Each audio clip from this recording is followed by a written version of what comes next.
The last couple of days, for those of you that aren't online a lot, there's been this talk about a rapture coming today. A bunch of dumbass, white MAGA Pharisees that have literally videos of them giving their life savings to Uber drivers, like deeds to their houses, giving people their savings in their account, making lists for people that aren't here, so when they're just gone. They're dumb. We're dealing with stupid people in this country. But my video is actually, it seems funny how these people that aren't Christians, by the way, they're Pharisees. They're the same people that crucified Jesus in the name of God. It's funny how they only talk to God when they want a president to win, or they want to own the libs, or they want to demonize a non-straight white person. It's funny how God only talks to them when it's something that they want to hear. God never talks to them about, hey, there's 14 million kids that are starving. I want you to go help them. They never hear those words.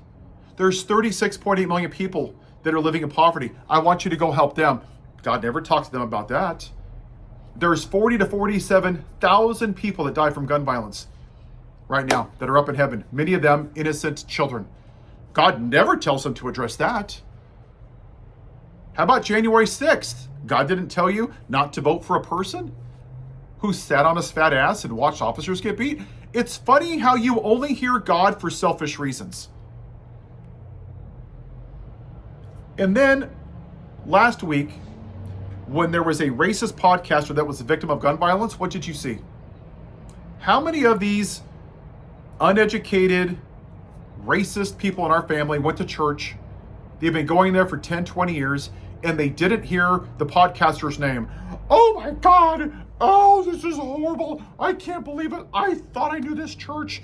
This is an abomination to God. I'm never going back to church. If you're leaving a church because the pastor won't say the name of a racist podcaster that endorsed and told young people to ignore January 6th, an adjudicated rapist, then you shouldn't be going to church because you're going for the wrong reason. You're going for selfish reasons to serve yourself.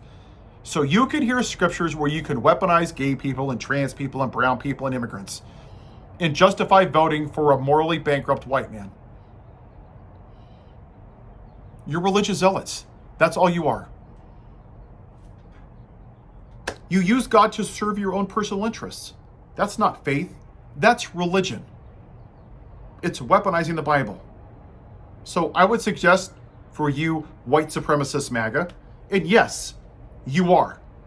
You don't vote for Hitler and say, well, I don't like what he did for the Jews. I like his healthcare plan. You damn right you voted for Hitler. You voted for fascism and what he did to the Jews.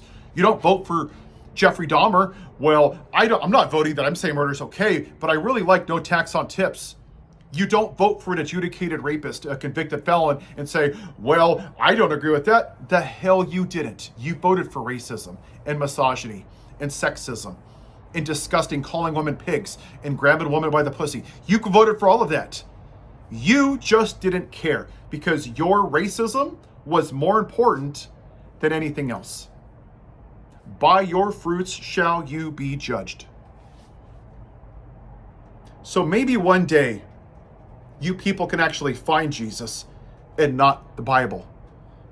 Satan believes in the Bible. Jeffrey Dahmer believed in God. Hitler believed in God. Jim Jones believed in God. Satan believes in God. Demons believe in God.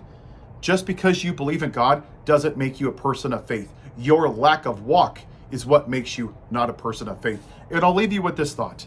It's ironic how many of you white supremacist MAGA always want to shit on black people because of how they look on the outside, because they're black on the outside, and yet your heart is black on the inside. You have yourself a white day. Oh, and praise Jesus.